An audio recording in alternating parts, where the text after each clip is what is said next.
Shalom and welcome to Jerusalem Studio. The area in Northern Syria, just south of the Turkish border, has in recent weeks been the focus of friction as fighters and refugees move in and out of embattled spots in Idlib province.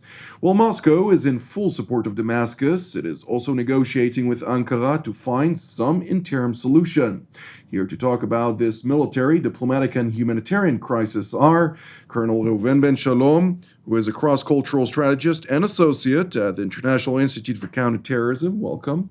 I'd like also to welcome our TV7 analyst, Mr. Amir Oren, and Dr. Eitan Yanarocak, who is a research fellow at the Moshe Dayan Center at Tel Aviv University, as well as the Jerusalem Institute for Strategy and Security. Welcome.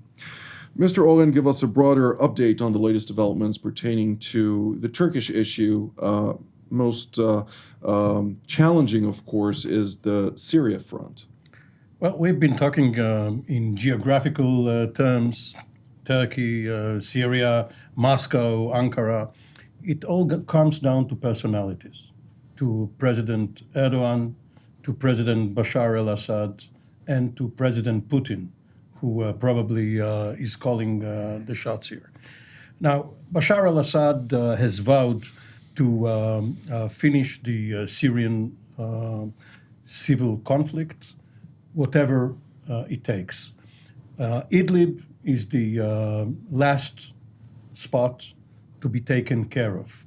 Obviously, when his operations are being undertaken there, hundreds of thousands, perhaps 1 million already, and perhaps up to 3.5 million civilians are fleeing Idlib, and the only way they have to go, the only direction, is north towards Turkey.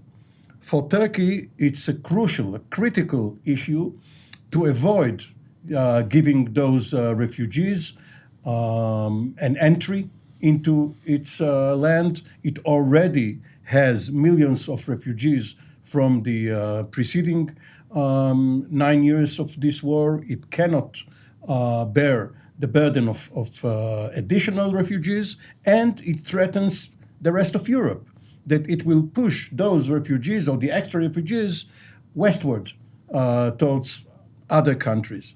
This is where the Russians come in. The Russians are bent on helping Assad stabilize Syria under his control. They also have their own interests, of course, and they are putting pressure on Turkey to allow the Syrian forces to finish their missions. And again, Erdogan is trying to play each power or each array of powers against the other. Up to now, he has tilted towards Moscow and against Washington. Now he is trying to call on the Americans or on the West in general to help him. We have heard Secretary of State Pompeo and Ambassador James Jeffrey come out in statements which are understanding of and empathetic to Turkey. But we haven't seen anything on the ground yet. So we are in for further bloodshed and further misery. Colonel Ben-Shalom will touch on the humanitarian aspect of this and the challenges it poses not only to Turkey but also to Europe later in this program. But I'd like to talk about the military aspect of things, as President Recep Tayyip Erdogan has been quite vocal about Turkey's red lines, citing the Sochi Accords as well as the Astana agreements that were reached in both 2017 and 2018 as the points of no return, if you will, with regard to the way they want to see things formulate within Syria's Idlib region and other areas of northern Syria. But of course, as Mr. Oren stated correctly, President Bashar al-Assad has persisted in recapturing the entire country and regaining full control of every inch of the territory, something that he's not wavered from for a moment, and seems to get full support from Russian President Vladimir Putin and Russian forces who've been backing Assad's forces in the battle to reclaim those territories. Turkey right now is in a precarious position where, on the one hand, it's not in the best ties with Washington, but on the other, in order to defeat the Assad regime, it will most likely have to confront the Russians. And this is not the only arena where the Russians and the Turks are on opposing sides. Libya is also in the picture, where on the one hand you have the Russians supporting the eastern bloc of Haftar, not Haftar, Sarraj, and you have the eastern bloc, which is also recognized by the United Nations, but at the same time also supported by Turkey. How do you see all this situation evolve, of course, considering the intensity of such a situation where if Turkey and Russia go to war, this will escalate into a regional conflict? Mm-hmm. I think the main thing we see here is that this is the nature of warfare nowadays. Now, of course, we all know that human nature doesn't change, and Sun Tzu from 2,500 years ago was still right in all his writings. But still, war has changed, and no longer do we have armies clashing, tanks versus tanks, and the winner is the one that captures the other side and raises the flag. This is not true for Israel. This is not true for the United States. It's not true at all. That is not what warfare is these days. It's multidimensional, as our Chief of General Staff, Aviv Kochavi, likes to say, and this is true. It means that you can't even ask me as a military expert or an ex-officer in the IDF about the military aspect, because the military aspect is just a small part of this. On the ground, what the big change we see now is from a standoff and a battle of narratives and words. I think what we see now is, yes, it's a military confrontation, and in full invasion, actually, of Turkey into the area. You could call it occupation. That's a problematic word when you use it in Hebrew, but yes, it's definitely a direct clash. I think the Russians are too wise to let it come to a point where it's a clash between Turkey and Russia. Another aspect of the interesting part of modern warfare is that powers use proxies and allies and mercenaries, terms that maybe in the past we would perceive them as something that's not the right thing to do. But that is the way wars are fought these days, and a lot of what is happening in Syria, it's that. So it's multidimensional. I hope we can try to figure out part of the parts of this multidimensional part, but the military aspect of it is full force now. And even though it's full force, I would claim still a small part of the big game at play. Nevertheless, when we hear President Recep Tayyip Erdogan saying quite clearly, until February, you have until the end of February before my forces will invade Syria and push back the Assad regime, which is one military against another, of course, significantly diminished because of the years of conflict that it's been embroiled in. But we'll see once again the conservative warfare at play, with Russian backing on the one hand, Turkey being a member of NATO, of course, on the other. Let's see how much NATO will be willing to support Turkey, considering the strained relations between Turkey and NATO over the past few years.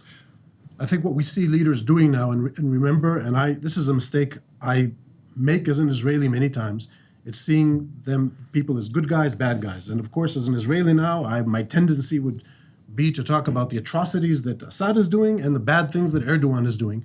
But what they are doing is looking out for the interests of their countries and calculating, the game. And I think what Erdogan is doing with these threats about the end of February and everything, it's actually doing what is expected of him now as the leader of Turkey, looking out for his regional interests. What else could he do? Say, oh, you know what? I'm going to pull my forces back from those outposts, and I'm not as powerful as leader as you thought. No, he has to project power, even though I think ultimately he doesn't stand a chance. I think the Syrians, with the backing of the Russians, are going to ultimately win that battle on the ground with the several outposts. We've been seeing convoys, and it's really incredible, the mass of forces coming in there. And it looks like Turkey is taking this very seriously. And yet I think it's just a projection of force. It's not really an expectation that they will be able to win Russia backed or Russia backing the Syrians there.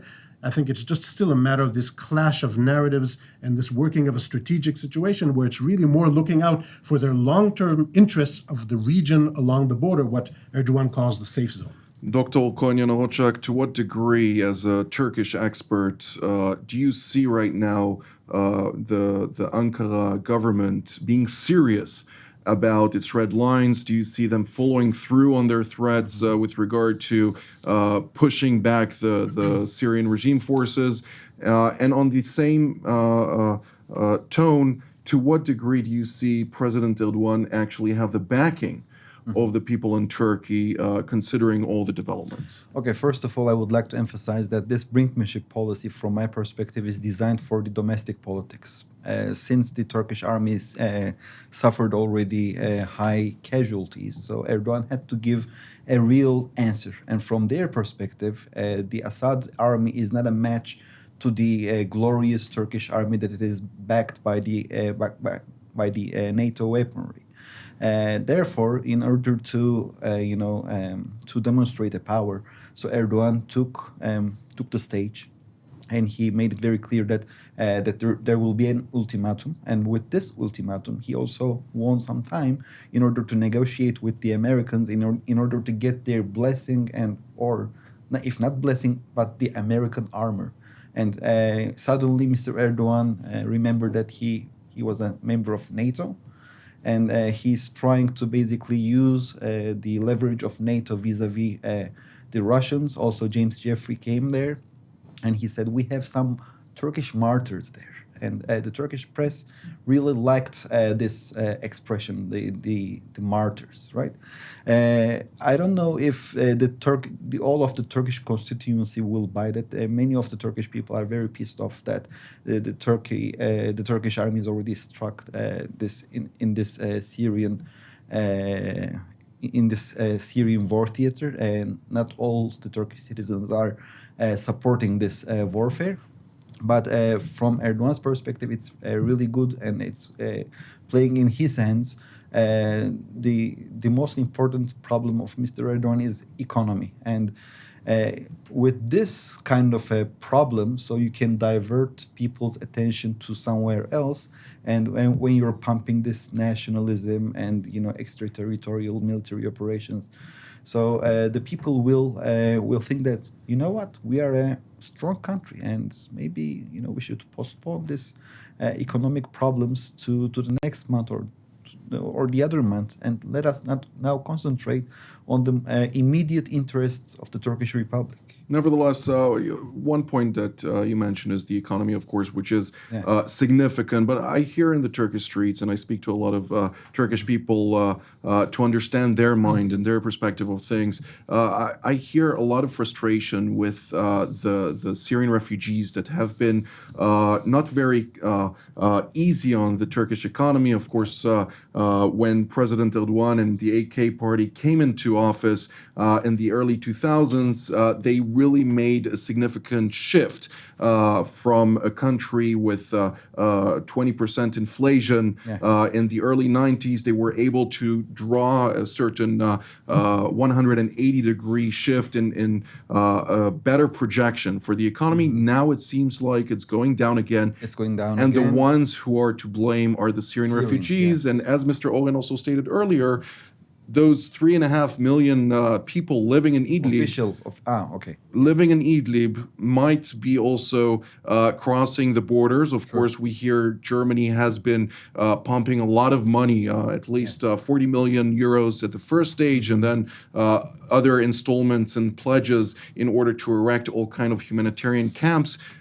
To what degree is this a concern for Turkey, which seems like legitimate? Okay, for Mr. Erdogan, the Syrian refugees in the beginning was sort of present because he began to use them as a leverage vis-a-vis the European Union, a very good mechanism to pressure the Europeans. And even now, when the Turkish armed forces occupy some of the portions in northern Syria, they are trying to get all these Syrian refugees in Turkey to these portions in northern Syria, and they will still retain their ability to blackmail the European Union.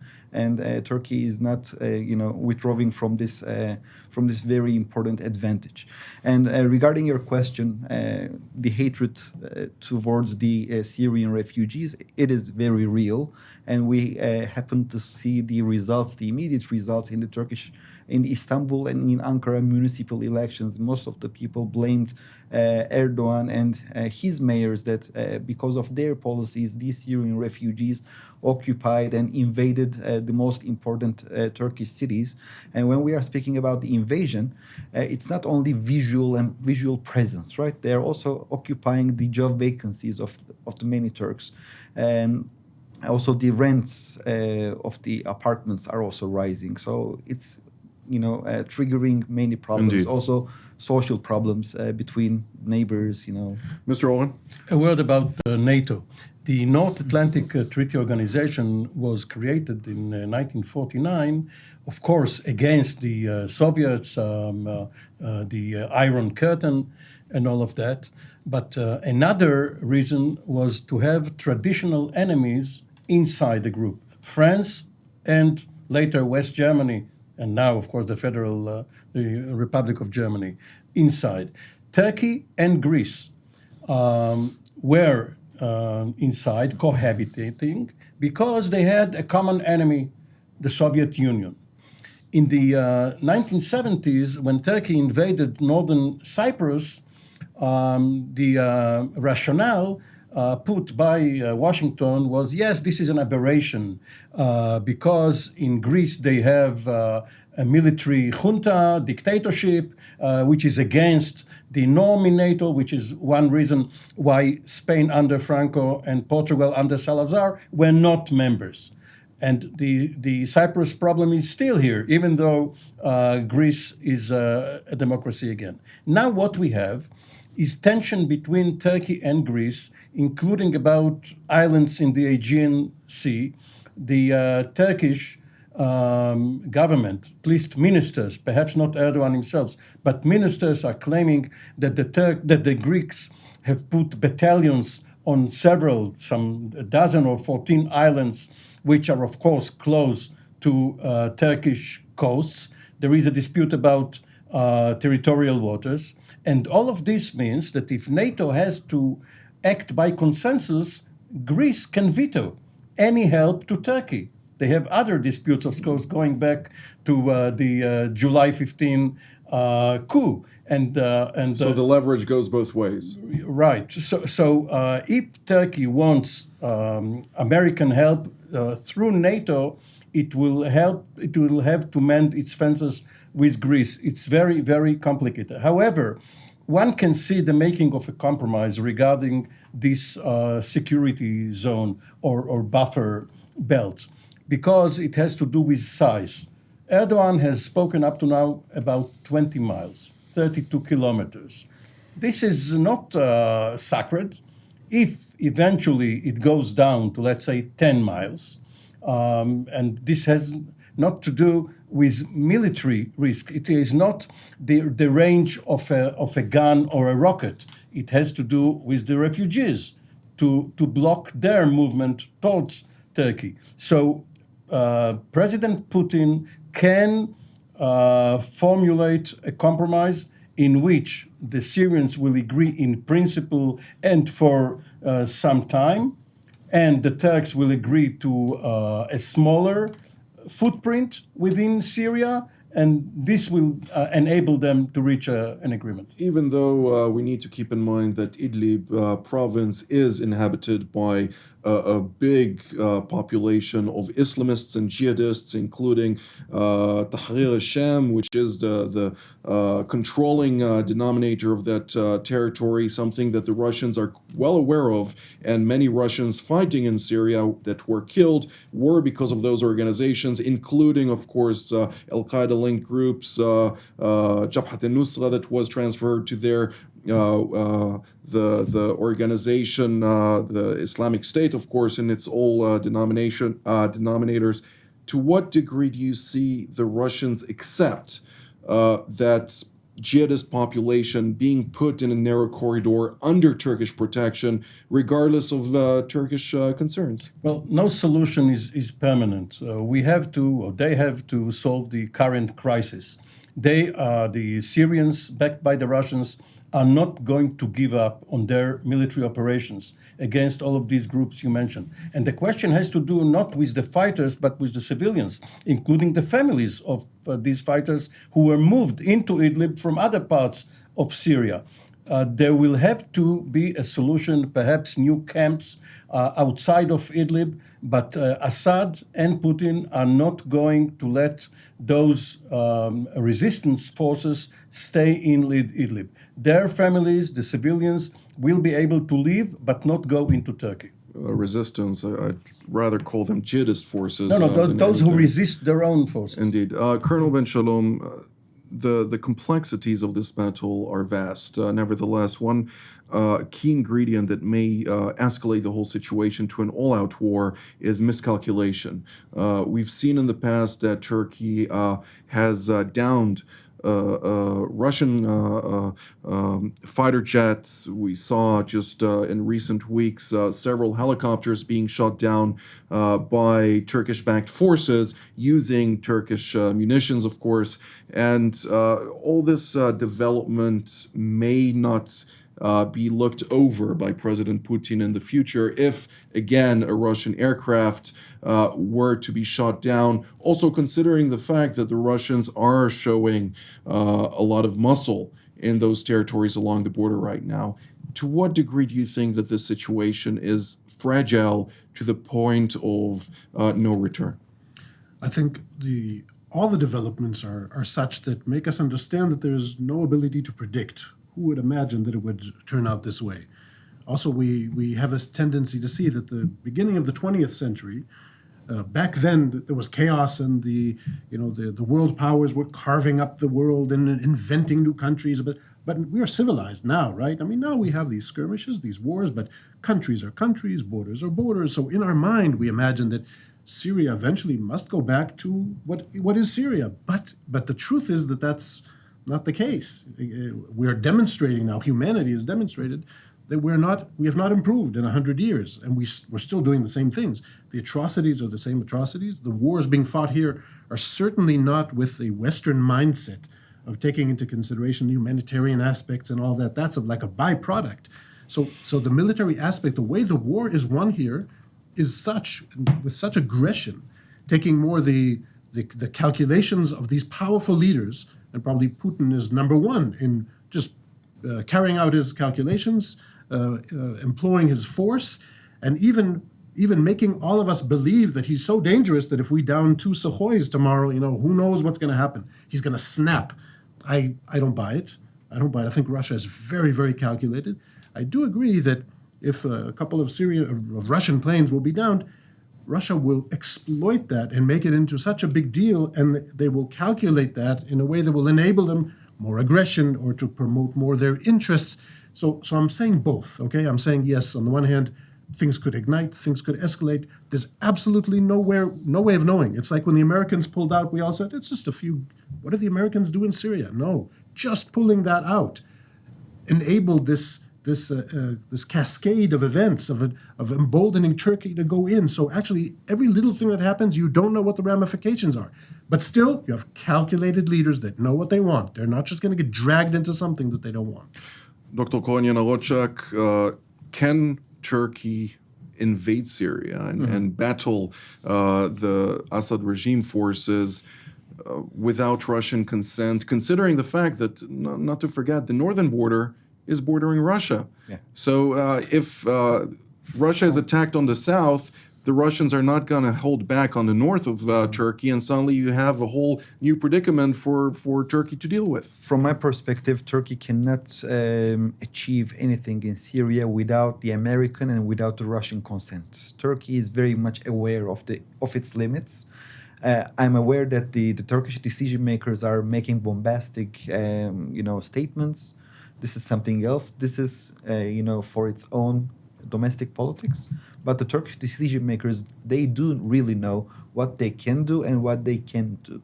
And in this regard, I don't think that Turkey will achieve something in the field without a Russian consent or without an American consent. And we clearly see now, in order to achieve something, nowadays, Turkey is making a new rapprochement towards the Americans. And the immediate result of this rapprochement is the result of the Gezi Park trials.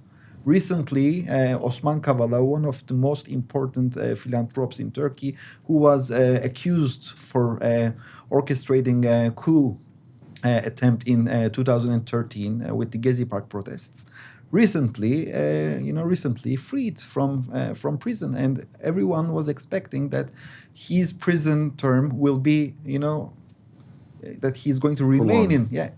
Yeah, but now what we are seeing that he was freed together with other 8 activists. What I understand from that, this is a good sign vis-a-vis the Americans. Okay, we are doing our homework again.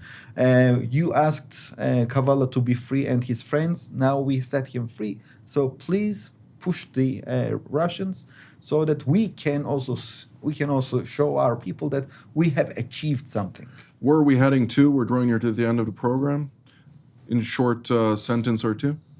In short, Turkish foreign policy will continue to act Mr. Erdogan's public relations campaign, and he will do everything in order to be seen as a very powerful leader, even if he's not.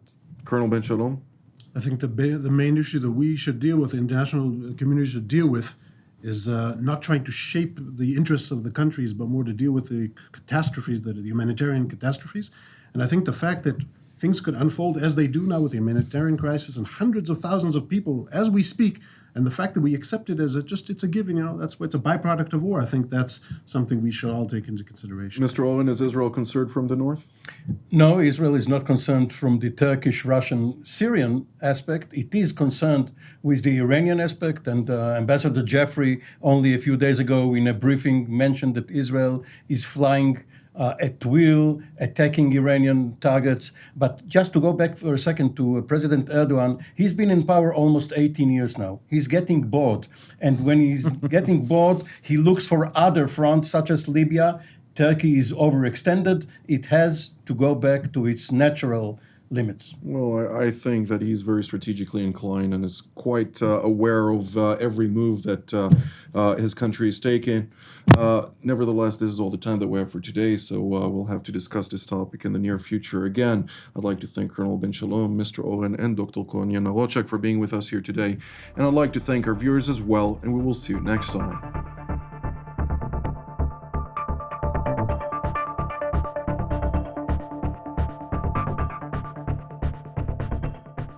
You just watched TV7 Jerusalem Studio. We encourage you to pray for the challenges raised in today's program. If you were blessed by our production, please consider supporting TV7 Israel. The details of our respective bank accounts for donations from Europe and the United States appear on the screen. Your generosity allows us to continue to serve God's calling, to broadcast content that truly matters through TV7 Israel from Jerusalem.